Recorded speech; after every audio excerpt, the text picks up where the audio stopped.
Lesson 193, A Course in Miracles. All things are lessons God would have me learn. God does not know of learning, yet his will extends to what he does not understand. In that he wills the happiness his Son inherited of him be undisturbed, eternal and forever gaining scope, eternally expanding in the joy of full creation, and eternally open and wholly limitless in him. That is his will, and thus his will provides the means to guarantee that it is done. God sees no contradictions, yet his Son believes he sees them. Thus he has a need for one who can correct his erring sight and give him vision that will lead him back to where perception ceases. God does not perceive at all, yet it is he who gives the means by which perception is made true and beautiful enough to let the light of heaven shine upon it. It is he who answers what his Son would contradict and keeps his sinlessness forever safe. These are the lessons God would have you learn. His will reflects them all, and they reflect his loving kindness to the Son he loves. Each lesson has a central thought, the same in all of them. The form alone is changed with different circumstances and events, with different characters and different themes, apparent but not real. They are the same in fundamental content. It is this: forgive, and you will see this differently. Certain it is that all distress does not appear to be but unforgiveness, yet that is the content underneath the form. It is this sameness which makes learning sure, because the lesson is so simple that it cannot be rejected in the end. No one can hide forever from a truth so very obvious that it appears in countless forms, and yet is recognized as easily in all of them, if one but wants to see the simple lesson there. Forgive, and you will see this differently.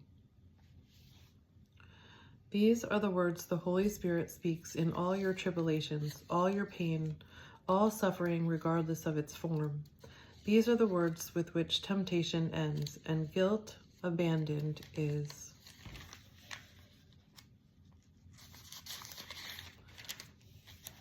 Revered no more. These are the words which end the dream of sin and rid the mind of fear. These are the words by which salvation comes to all the world. Shall we not learn to say these words when we are tempted to believe that pain is real and death becomes our choice instead of life? Shall we not learn to say these words when we have understood their power to release all minds from bondage? These are words which give you power over all events that seem to have been given power over you. You see them rightly when you hold these words in full awareness, and do not forget these words apply to everything you see or any brother looks upon amiss. How can you tell when you are seeing wrong or someone else is failing to perceive the lesson he should learn? Does pain seem real in the perception? If it does, be sure the lesson is not learned, and there remains an unforgiveness hiding in the mind that sees the pain through eyes the mind directs. God would not have you suffer thus. He would help you forgive yourself. His Son does not remember who he is, and God would have him not forget his love and all the gifts his love brings with it. Would you now renounce your own salvation? Would you fail to learn the simple lessons heaven's teacher sets before you? That all pain may disappear and God may be remembered by his Son. All things are lessons God would have you learn.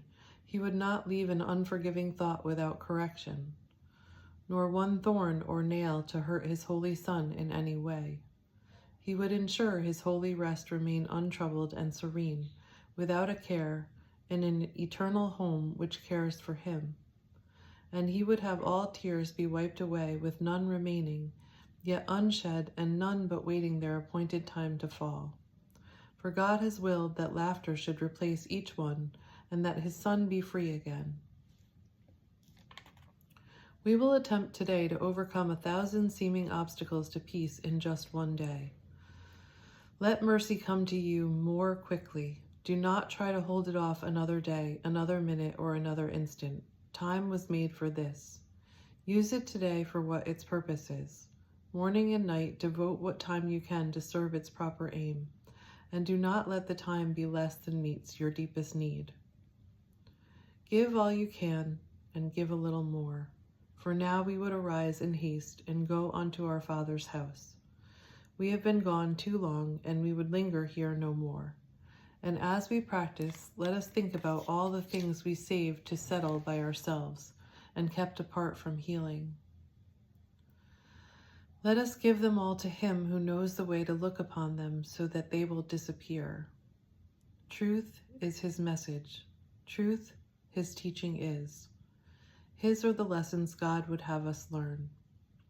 Each hour spend a little time today and in the days to come in practicing the lesson, in forgiveness in the form established for the day, and try to give it application to the happenings the hour brought, so that the next one is free of the one before.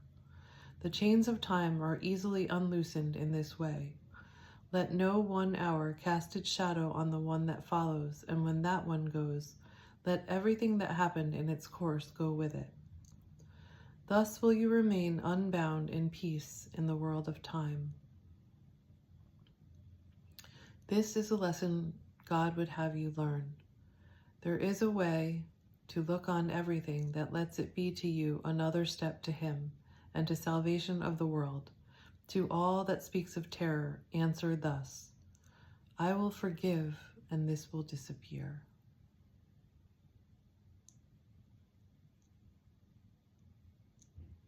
To every apprehension, every care, and every form of suffering, repeat these self-same words, and then you hold the key that opens heaven's gate and brings the love of God the Father down to earth at last to raise it up to heaven. God will take this final step Himself. Do not deny the little steps He asked you to take to Him. And so it is.